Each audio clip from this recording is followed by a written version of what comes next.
Juan capítulo 9, desde el verso 8 hasta el verso 16. Juan capítulo 9, desde el verso 8 hasta el verso 16. La palabra del Señor nos dice así: Entonces los vecinos y los que antes le habían visto que era ciego decían: ¿no es este el que se sentaba y mendigaba? Y unos decían: él es, y otros: a él se parece. Él decía: yo soy. Y le dijeron: ¿cómo te fueron abiertos los ojos? Respondió él y dijo: aquel hombre que se llama Jesús hizo lodo, me untó los ojos y me dijo: ve al Siloé y lávate. Y fui y me lavé y recibí la vista. Entonces le dijeron: ¿dónde está él? Él dijo: no sé. Llevaron ante los fariseos al que había sido ciego, y era día de reposo, cuando Jesús había hecho el lodo y le había abierto los ojos. Volvieron pues a preguntarle también los fariseos cómo había recibido la vista. Él les dijo: me puso lodo sobre los ojos y me lavé y veo. Entonces algunos de los fariseos decían: este hombre no procede de Dios porque no guarda el día de reposo. Otros decían: ¿cómo puede un hombre pecador hacer estas señales? Y había disensión entre ellos. Encomendémonos nuevamente a la gracia del Señor. Padre nuestro, tu iglesia está aquí, la iglesia de tu Hijo amado Jesucristo está aquí. Estamos deseosos de conocer más del Evangelio, de ser confrontados, exhortados, edificados y consolados. Yo te ruego, Señor, que la palabra profética, que es tu palabra, la Biblia, usada por el Espíritu Santo a través de este predicador, sea con poder del Espíritu en el alma de cada uno, convirtiendo, santificando y llevándonos a ser más como Cristo. Háblanos, Señor, estamos hambrientos de ti, te lo rogamos, en el nombre de tu Hijo amado Jesucristo. Amén. Bueno, no sé si recuerdan en la introducción al capítulo 9, donde se nos narra la curación de un hombre ciego de nacimiento, dijimos que de una forma particular el capítulo 9 describe por medio de esta curación la condición espiritual de todo hombre en esta tierra y cómo Dios lo salva de sus pecados. Recordemos que el capítulo 8 de Juan, que fue un capítulo en el cual Cristo hizo unas grandes declaraciones, pero hubo fuertes confrontaciones con los religiosos. El capítulo 8 nos pintó un cuadro oscuro, un cuadro hostil, un cuadro que nos presentaba la realidad espiritual de la humanidad, pero en el 9, con el trasfondo de ese cuadro oscuro, la gloria de la gracia de Cristo brilla, mostrando cómo Él salva al pecador elegido. Y esto nos es representado de una forma clara a través del ciego y la curación del mismo. Recordemos lo que aprendimos sobre el ciego, que nos muestra cuál es la tétrica condición del ser humano. Uno, el ciego estaba fuera del templo, indicando el estado de alienación y separación de Dios en el cual se encontraba él. Dos, era ciego, incapaz de ver a Cristo cuando él se le acercó. 3, era ciego, pero era ciego de nacimiento, así como nacen todos los seres humanos en pecado, incredulidad y ceguera espiritual. 4, él estaba más allá de toda posibilidad de ayuda humana. Realmente necesitaba la obra de la poderosa gracia de Dios. 5, era un mendigo. Siendo que era mendigo, ni siquiera tenía la capacidad para comprarse medicina que aliviara su mal, si es que existiera para ese tiempo, y mucho menos tenía cómo comprar algo que viniera de la gracia de nuestro Dios. Sexto, él no llamó a Cristo. Él no pidió ayuda, ni siquiera acudió a su misericordia. Y por medio de este cuadro, Juan nos muestra cuál es la condición de todo el ser humano antes de que la gracia de Dios obre en nuestras almas, dándonos el nuevo nacimiento y poniendo un amor real hacia Cristo. Pero a la misma vez ya vimos cómo la gracia de Dios operó en este hombre que era ciego de nacimiento, incapaz de hacer algo por sí mismo y para colmo mendigo. Ya vimos cómo el bendito Redentor, obrando con su propósito eterno de gracia de salvar a los elegidos del Padre, miró con tierna compasión al más necesitado de todos. Cristo luego declaró que la condición mísera en la cual este hombre estaba y había nacido era con el objetivo de que Él lo sanara y salvara con el fin de dar gloria a Dios el Padre. Y esto lo hizo en consonancia con esa gran declaración donde Él dijo: yo soy la luz del mundo. Y actuando como la luz del mundo, se le acercó, le mostró su gracia, le dio el don de la fe, probó esa fe por medio del mandato de usar unos medios que no tenían la capacidad para solucionar la situación en la que estaba él, pero esa fe expresada en obediencia fue usada por Cristo para darle la vista completa y obró en él con su gran misericordia. Pero, a partir del verso 8, y como ya ha sido usual en el Evangelio de Juan, encontraremos cómo la fe nuevamente se prueba y el nuevo creyente en Cristo es llevado y obligado a dar testimonio de Cristo en medio de un mundo incrédulo y hostil al Evangelio. Hoy vamos a estar viendo la ceguera curada, testimonio fiel del alma salvada. La ceguera curada, testimonio fiel del alma salvada. Y nos vamos a guiar por la misma estructura que nos presenta Juan. Versos 8 al 12, testimonio fiel ante los más conocidos. Versos 13 al 15, testimonio fiel ante los enemigos de Cristo. Y verso 16, testimonio fiel, causa de disensión. Empezaremos con nuestro primer punto desde el verso 8 hasta el verso 12, testimonio fiel ante los más conocidos. El verso 8 al 9 dice: entonces los vecinos y los que antes le habían visto que era ciego, decían: ¿no es este el que se sentaba y mendigaba? Unos decían: él es, y otros: a él se parece. Y él decía: yo soy. Lo que nos muestra esta narración es que el poder de Cristo obrando en este hombre ciego fue tal que los vecinos no podían reconocerlo de una forma clara.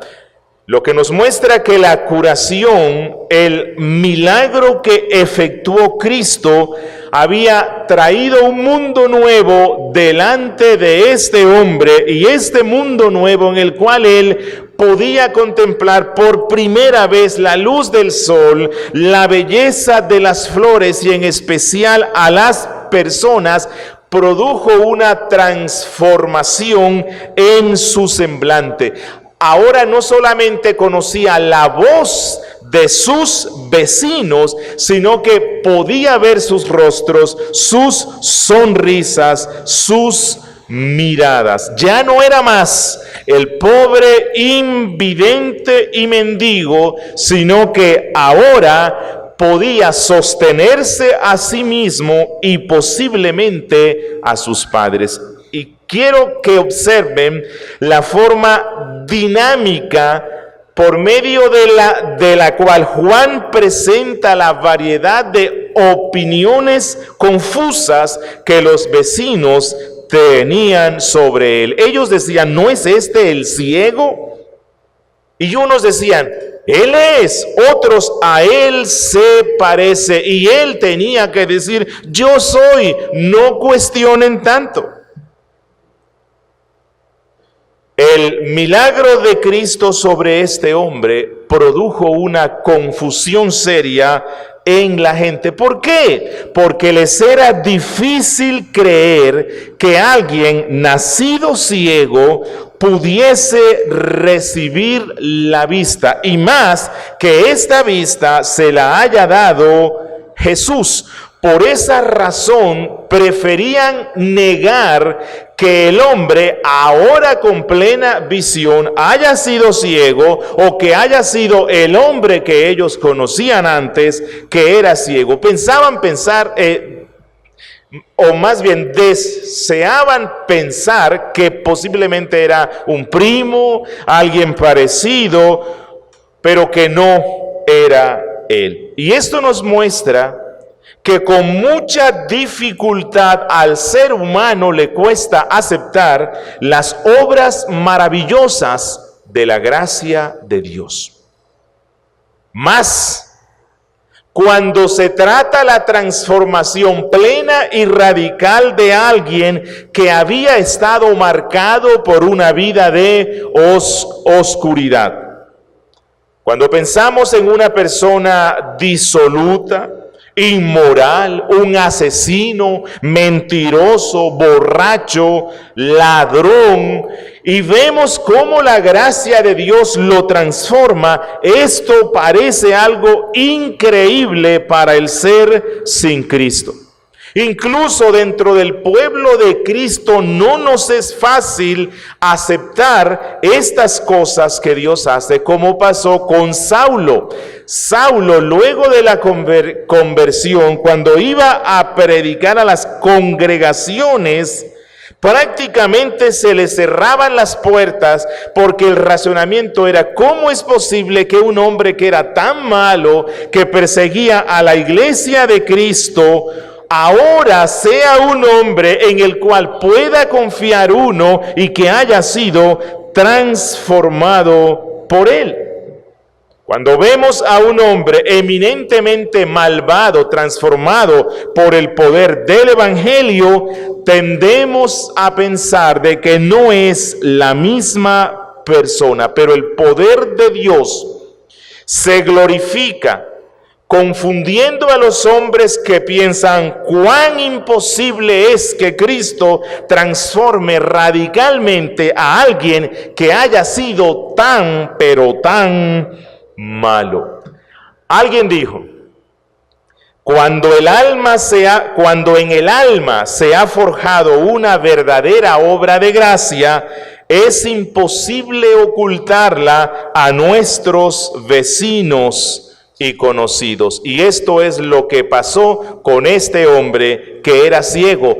No podía ocultar la transformación que se había dado en él, transformación efectuada por Cristo. Querido hermano, si el Señor Jesús ha puesto su maravillosa mano sobre ti Entonces, aquellos con quienes tú tienes contacto diario reconocerán lo que Dios ha hecho en tu vida. Verán que ya tú no eres como solías ser, que se ha dado un cambio real en ti, que los temperamentos malos, que las lujurias, que los hábitos pecaminosos, que todas esas influencias malvadas que un día dominaron tu vida con ese poder despótico, ahora ya no te subyugan más, ya no eres más esclavo de eso, que aunque eventualmente el mal surja, ya no te domina, que aunque aún en ti mora el mal, ya no reina, que aunque todavía el mal te fastidia, ya no gobierna tu alma. Dice versos 10 al 11. Y le dijeron, ¿cómo te fueron abiertos los ojos? Respondió él y dijo, aquel hombre que se llama Jesús hizo lodo, me untó los ojos y me dijo, ve al Siloé y lávate. Y fui y me lavé y recibí la vista. Al final del verso 9, en medio de toda esa incredulidad que sus vecinos tienen, este hombre dijo claramente, yo soy el que nació ciego. Yo soy aquel que era mendigo. Es como si él les dijera, no tengan duda, no se pongan a especular nada, créanlo. Yo soy ese hombre que nací en oscuridad. Yo soy el vecino del que tanto dijeron que había nacido ciego, porque posiblemente yo pequé gravemente en el vientre de mi madre, o porque mis padres habían pecado gravemente. Yo soy el hombre de ese que ustedes tanto pensaron que era objeto de una maldición del cielo por haber nacido ciego. Pero ahora tengo una maravillosa historia que contarles. No era una maldición del cielo, era un propósito divino para que cuando viniera el Hijo de Dios, el Verbo encarnado, posara sobre mí sus ojos de misericordia y me manifestara las maravillas de su amor.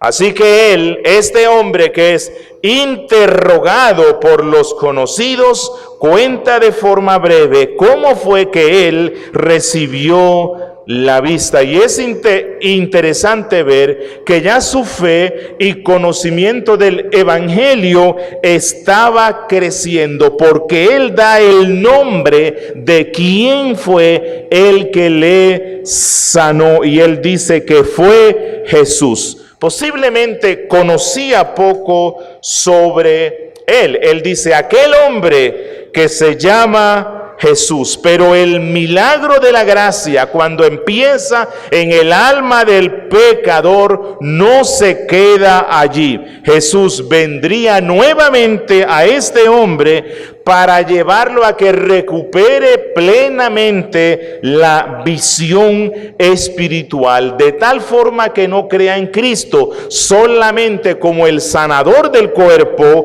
sino como principalmente el sanador del alma. Este hombre necesariamente tuvo que dar testimonio de aquel que obró semejante misericordia sobre él. No podía ni debía ocultarlo, porque es que todo aquel que ha encontrado la misericordia de Cristo necesariamente es puesto a prueba en su fe para que dé testimonio de Cristo. Los vecinos no creían lo que le había pasado. Los vecinos, siendo judíos de la capital de Israel, tenían una aversión hacia Cristo, y él es probado en su débil fe, y entonces él dice, aquel hombre que se llama Jesús, es como si les dijera, aquel hombre al cual ustedes desprecian tanto, ridiculizan tanto y enfrentan tanto, ese hombre vino y me dio la vista. Y es que, amado hermano, no pasará mucho tiempo antes de que el alma vivificada por el Espíritu Santo descubra que está viviendo en un mundo que no es amistoso para con Cristo. Puede que al principio de nuestra vida de fe, Dios no permita que la hostilidad del mundo sea muy agresiva, porque Dios trata tiernamente a los niños de su familia. Pero a medida que crecemos en gracia, a medida que nos vamos fortaleciendo en Cristo y en el poder de su fuerza, Dios permite que la prueba cada día crezca más.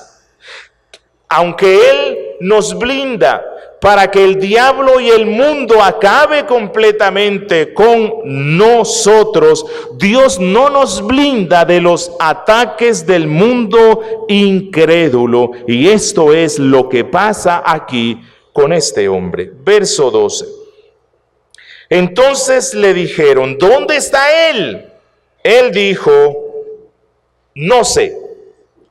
Recordemos que Cristo está aproximándose cada vez más a la cruz. Ya faltan pocos meses para que sea arrestado, procesado y crucificado. Pero Él no debe adelantar el tiempo de su muerte. El tiempo de su muerte ha sido determinado por el Padre y Él debe actuar con cierta cautela en medio de la hostilidad cada vez más creciente. Por esa razón, ya para este tiempo, Jesús no andaba tan públicamente como lo hacía antes.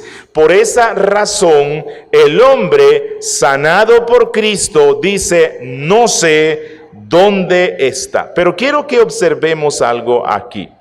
Quiero que observen la modestia del creyente nuevo.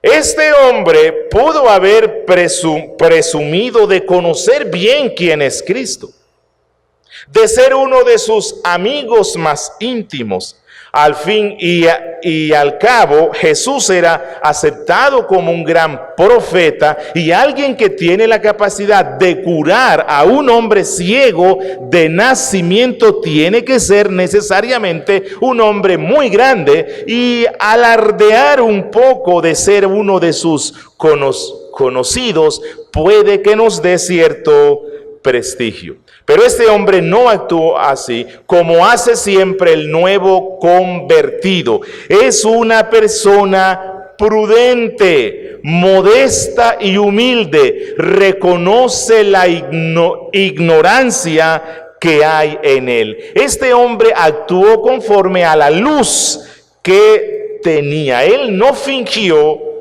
poseer un conocimiento que aún no era suyo. Y Dios quiera que esto no sea solamente la marca del nuevo convertido, sino la marca de los cristianos en todo tiempo. El bebé en Cristo es cándido y no duda en reconocer su propia ignorancia. Pero cuando vamos creciendo en la fe, el orgullo entra y frecuentemente destruye esa simplicidad y honestidad. De manera tal que aunque no tengamos el conocimiento suficiente sobre un tema, alardeamos de nuestras grandes capacidades. Si tenemos la osadía de responder una pregunta doctrinal sin tener la respuesta bíblica, así lo que yo diga sean meras especulaciones. El bebé en Cristo no duda en reconocer su ignorancia. Y el hombre temeroso de Dios, cuando le hacen una pregunta que no sabe cómo responder, dirá, no sé. Y esto nos lleva al verso 13 al 15, que es el segundo aspecto que nos muestra Juan. Testimonio fiel ante los enemigos de Cristo. Uno fue ante los amigos o más conocidos. Aquí es ante los jefes religiosos que, además de ser incrédulos, eran enemigos de Cristo. Dice el verso 13: llevaron ante los fariseos al que había sido ciego. No sé cómo fue esto, pero puedo imaginarme que este hombre ciego que ya veía se podía preguntar, pero ¿por qué en vez de que todo el mundo esté haciendo fiesta, en vez de que todos estén contentos, dando gloria a Dios porque recuperé la vista, están concentrados en preguntarme el cómo? Y ahora me están sometiendo a una serie de exámenes y me llevan al máximo liderazgo religioso de la nación. ¿Por qué razón? Aunque Juan no nos dice cuál era la razón por la que hacían esto, por la cual ellos le llevan posiblemente al Sanedrín para hacer un examen, muy posiblemente era por la razón de, ¿no será que esto fue un fraude de ese tal Jesús? ¿No será que este hombre no era verdaderamente ciego? ¿No será que este hombre no era el ciego que conocíamos y Jesús está falsificando esto? O posiblemente, y aunque no me atrevería a pensarlo tanto, ¿será que esto sí es un verdadero milagro y entonces necesitamos que los líderes religiosos nos digan que tenemos que aceptar a Jesús como el Cristo? No se sabe cuál fue la razón, pero luego nos parece mostrar que la razón principal fue en descubrir cómo Jesús sanó a este hombre para luego acusarlo y despreciarlo. Verso 14. Y era día de reposo cuando Jesús había hecho el lodo y le había abierto los ojos. Esto es algo clave. Recuerden que este milagro fue hecho en Jerusalén, la capital religiosa judía. Ellos se consideraban el centro de la fidelidad y pureza religiosa de Israel. Y para ellos lo más importante no era el amor y la misericordia, sino el sometimiento a las muchas reglas, minucias conductistas que habían extraído ellos de la ley de Dios. Y en vez de gozarse, insisto, por el nuevo estado de salud de su vecino, acuden a los líderes posiblemente para revisar la sanación a la luz de las múltiples reglas que ellos tenían. Y esto nos muestra que la tendencia del cristiano es convertir las misericordias incomprendidas de Dios en fuente de discusión, en fuente de análisis frío a la luz de un sistema teológico muerto y de una racionalidad incrédula. ¿Por qué Juan dice que el día en el cual Cristo sanó al ciego era un día de reposo? Uno, para mostrarnos que Cristo se sometía a la ley de su Padre, pero no se sometía a las reglas y minucias legalistas de esta religión. No que Cristo atentaba contra el día de reposo, pero que sí quería mostrarle a este sistema religioso malvado que el día de reposo era el día principal para mostrar las misericordias del Padre, sanando y salvando al hombre perdido.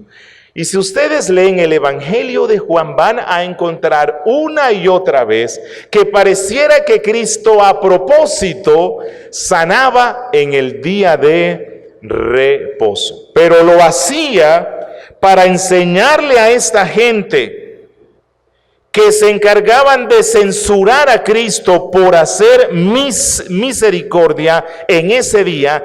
Cristo lo que les quería mostrar es: ustedes no conocen la ley, no conocen el espíritu de esa ley, desconocen por completo el propósito que Dios tiene en el santo día de reposo. Y ustedes olvidan que el pecado es tan grande cuando se añade a los mandatos de mi Padre como cuando se le sustrae o se le quita. Verso 15 dice: volvieron pues a preguntarle también los fariseos cómo había recibido la vista.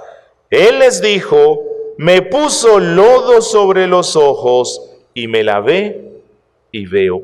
A ellos tampoco le importaba para nada este hombre. Ellos debieron darle gloria a Dios y decir: gracias, Padre, porque has tenido misericordia para con este hombre. No, ellos realmente no querían conocer nada sobre Cristo, nada sobre aquel que lo había sanado, sino solamente cómo lo sanó, para encontrar algo que fuera usado para acusarlo, rechazarlo y despreciarlo. Esta es la razón por la cual varias veces le están preguntando: ¿Cómo fuiste sanado?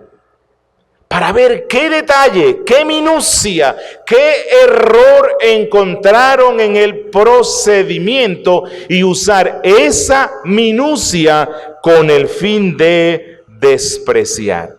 Ahora, este tipo de religiosos, fariseos, legalistas e incrédulos no han desaparecido de en medio del pueblo de Dios. No sé aquí quiénes tienen Facebook, espero que cada vez sean menos. Pero en Facebook hay algo así que se llama pastores de Facebook, los cuales se constituyen a sí mismos como guardianes de lo que ellos piensan que es la sana doctrina, la doctrina bíblica o la pureza de la doctrina reformada. Y ellos se especializan en pasarse todo el día en internet viendo, oyendo, leyendo las predicaciones o publicaciones de pastores bíblicos que se han convertido en el objetivo de un espíritu malvado inquisidor. Y todo con el fin de hallar una palabra, una acción, algo mínimo que les permita usarlo casi siempre de una forma descontextualizada para descalificar y dañar. Oremos a Cristo para que nos libre de ese espíritu farisaico. Estos no se acercan al hombre preguntándole quién te sanó, sino cómo fuiste sanado. Este hombre sabe que estos líderes son hostiles a Cristo y lo que están buscando es una oportunidad para hacerle daño. Pero a pesar de que él es muy débil aún en su fe, él no niega el milagro del cual ha sido beneficiario, sino que responde con verdad. Y él cuenta cómo fue que Cristo lo sanó. Miren, si se dan cuenta, él cada vez resume más la forma como fue sanada. Este hombre, él se está dando cuenta que tanto interrogatorio, centrándose no en Cristo, sino en el cómo, tiene una finalidad malvada. Así que él está ahorrando ciertas cosas para no prestarse, para hacer daño al Cristo. Pero él no se acobardó ante los enemigos de Cristo. Él dio testimonio y contó cómo fue que Dios tuvo misericordia de él. Y a pesar de todo esto, cuando vemos que este hombre da testimonio, esto nos deja una gran lección. ¿Quiénes eran los que estaban detrás de estos líderes religiosos incrédulos e impíos? El diablo mismo. Satanás era quien estaba allí. El enemigo de las almas quería matar la fe en este hombre. Satanás estaba lanzando dardos de fuego, a pesar de que los instrumentos que el diablo usaba eran líderes religiosos, estrictos y legalistas. Pero estos dardos que el diablo envió cayeron totalmente impotentes e inofensivos sobre el escudo de la fe. Y hablamos de una fe todavía muy incipiente, pero no le pudo hacer daño. Y es que uno puede ser el bebé más débil en Cristo, pero si caminamos en obediencia a la medida de la luz que nos da Dios, así aún sea muy poca, el diablo es incapaz de hacernos daño. Pero cuando apagamos esa luz o somos infieles a Cristo, nos volvemos impotentes y somos presa fácil del enemigo. Pero este mendigo actuaba con base en esa luz y por eso el león rugió, pero rugió en vano contra él. Verso 16. Testimonio fiel, causa de disensión. Dice el verso 16. Entonces algunos de los fariseos decían: este hombre no procede de Dios porque no guarda el día de reposo. Otros decían: ¿cómo puede un hombre pecador hacer estas señales? Y había disensión entre ellos. Miren, lo que sucede aquí es el grado más alto de incredulidad y perversión del corazón humano cuando es capaz de usar la lógica que le dio Dios y desarrollar los silogismos más lógicos del mundo con el fin de rechazar a Cristo. Bueno, ¿qué es un silogismo? Silogismo es un razonamiento que está formado por dos premisas que se presupone que son ciertas y las dos llevan a una conclusión. Y en este texto hay dos silogismos. Y aunque uno parece ser amigo de Cristo, también tiene un serio problema. El primer silogismo en contra de Cristo es premisa mayor: los que son de Dios guardan el día de reposo. Premisa menor: Jesús no guarda el día de reposo. ¿Cuál es la conclusión lógica? Jesús no es de Dios. ¿Es eso lógico? Sí. ¿Es racional? Sí. ¿Es cierto? No. ¿Por qué? Porque hay un problema en las premisas. Porque cuando ellos dicen: todo el que es de Dios guarda el día de reposo, realmente lo que ellos están diciendo es: Todo aquel que es de Dios se somete a las minucias y a las reglas conductistas que nosotros hemos inventado a través de la historia sobre lo que consideramos que es guardar el día de reposo. Pero eso no es cierto. Guardar el día de reposo es hacerlo como la Biblia lo manda y no como los hombres legalistas lo piensan. Así que ni la premisa principal ni la premisa secundaria son ciertas, aunque tenga mucha lógica y mucha racionalidad. En oposición a este silogismo en contra del Cristo, surge otro silogismo, y posiblemente este fue presentado por Nicodemo, José de Arimatea, Gamaliel, y este otro silogismo en oposición dice: premisa mayor, solo los que son de Dios pueden hacer milagros como el dar vista a alguien que nació ciego. Premisa secundaria, Jesús sanó a un hombre que nació ciego. Conclusión, Jesús necesariamente viene de Dios. Bueno, estos eran más amistosos, aunque creo que lo hacían con cierta duda porque lo hicieron en forma de interrogatorio. No fue una afirmación, sino más bien como una posibilidad. ¿Cuál es el inconveniente que hay con este segundo silogismo? Bueno, la premisa principal presupone que todo aquel que tiene la capacidad de hacer milagros viene de Dios.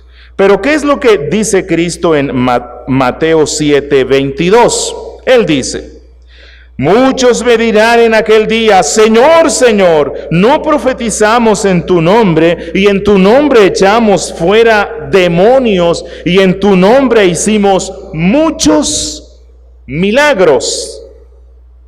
Y entonces les declararé: nunca os conocí, apartaos de mí, hacedores de maldad. Así que si se dan cuenta, también en esta forma de razonar hay una equivocación. El silogismo correcto debió ser premisa principal: todo aquel que viene de Dios puede hacer milagros como el dar la vista a un ciego, con el propósito de hacer las obras del Padre y darle gloria. Premisa secundaria: Jesús hizo esta clase de milagros con el propósito de darle gloria al Padre haciendo sus obras. Conclusión: Jesús entonces viene de Dios. Y concluye Juan diciendo: y había disensión entre ellos. ¿Disensión por qué? Por un milagro. Disensión porque Dios mostró su misericordia para con un hombre.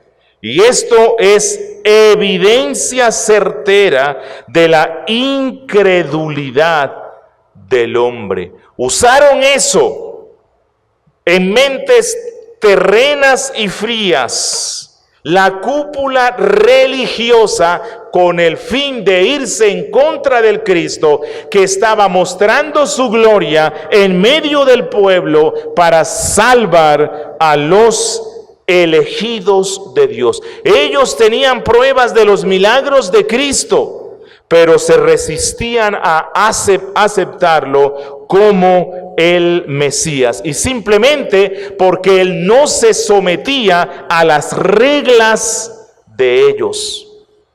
Y esto es una horrenda cosa cuando los sistemas religiosos Esperan que sea Dios quien se someta a ellos, a sus doctrinas, prácticas y concepciones particulares, cuando en realidad somos nosotros los que debemos someternos a Dios y a lo que Él dice en su palabra.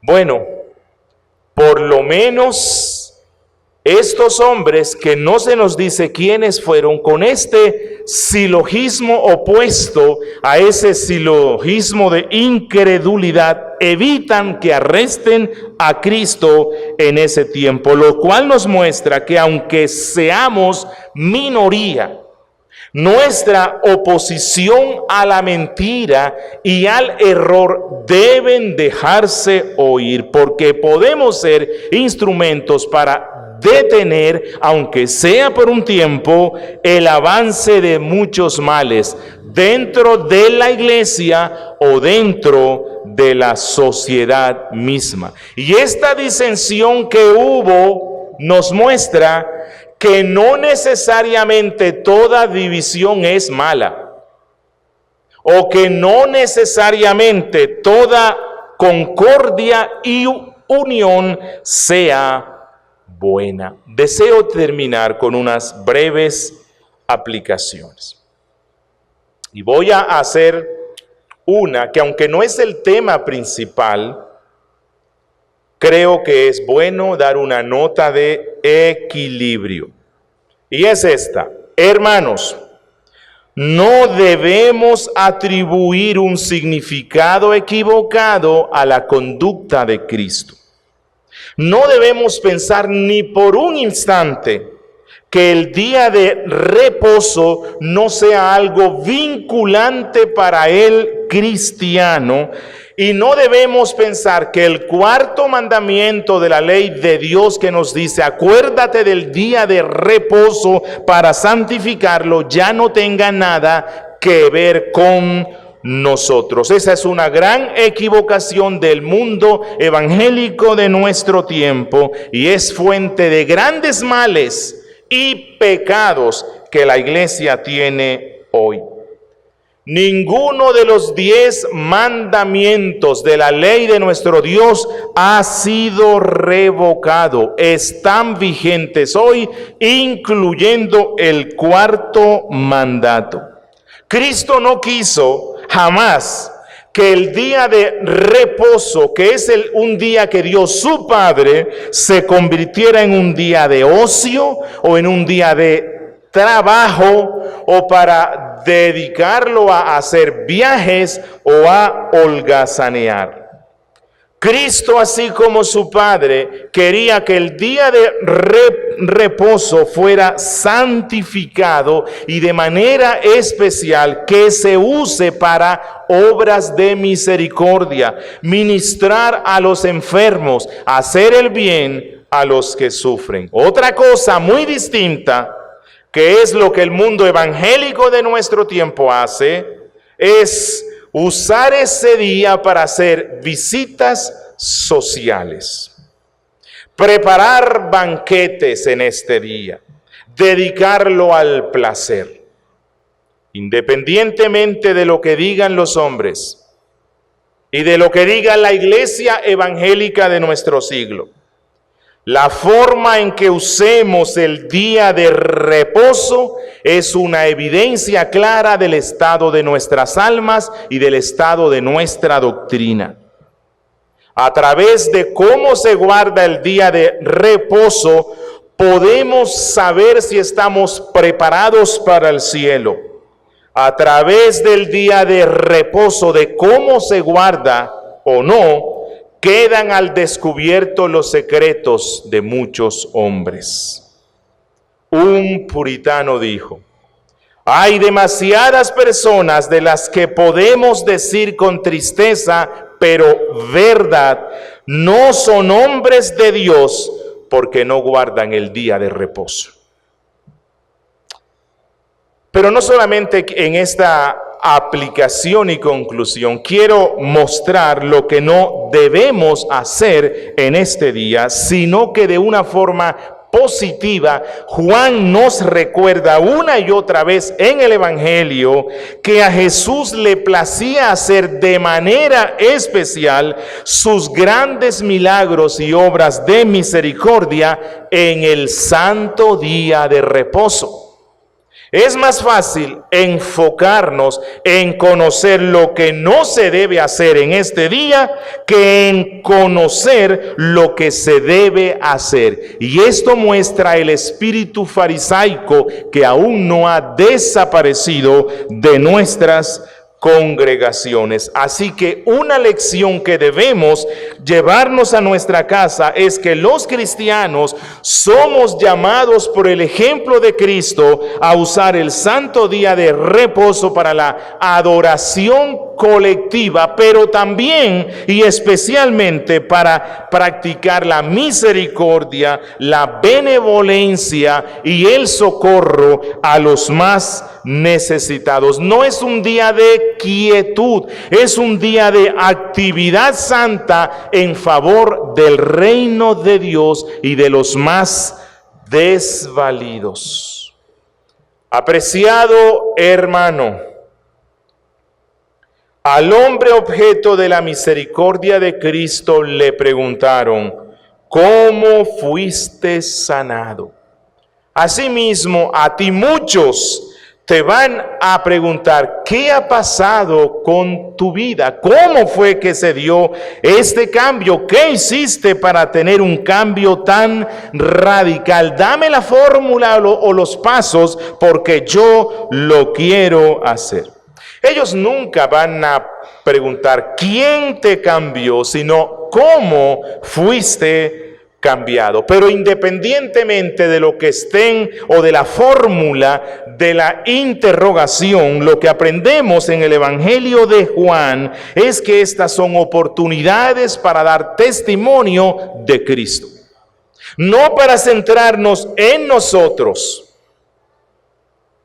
no para contar un testimonio prolijo, minucioso, detallado de cómo era yo antes, de lo que soy hoy, sino de manera especial para centrarme en Cristo y el poder de su gracia. Contar las maravillas de lo que Cristo ha hecho en nuestras vidas. Esta es la primera responsabilidad del alma salvada y es la promesa de Cristo. Cuando dijo: os digo que todo aquel que me confesare delante de los hombres, también el Hijo del Hombre le confesará delante de los ojos de los ángeles de Dios. Y concluyo con esta breve aplicación. El nombre de Cristo era odiado por los judíos. No obstante, el mendigo, beneficiario de la gracia de Dios, lo confesó públicamente. Y yo creo que este hombre, con una fe tan incipiente, fue puesto en estrecho de qué debía hacer. Porque aunque Cristo tenía fama y era visto como un hombre bueno por muchos, también era despreciado. Y luego Juan nos dice que los líderes habían dicho que si alguien confesaba públicamente a Jesús, sería expulsado. Así que para este hombre hubiese sido una cosa mundanamente buena haber disfrutado del milagro de Cristo y ahora ver, y a la misma vez evitar el camino de la hostilidad, no mencionando el nombre de Cristo. Como alguien dijo, podía haber disfrutado de las cosas buenas de dos mundos, como son las frecuentes tentaciones que el mundo incrédulo nos trae. Muchos quieren los milagros de Cristo, la salvación de Cristo, pero andar en medio de este mundo ocultando el nombre de Cristo. Esto debe ser aborrecido como algo diabólico y malvado por todo aquel que ha sido beneficiario de la gracia de nuestro Dios.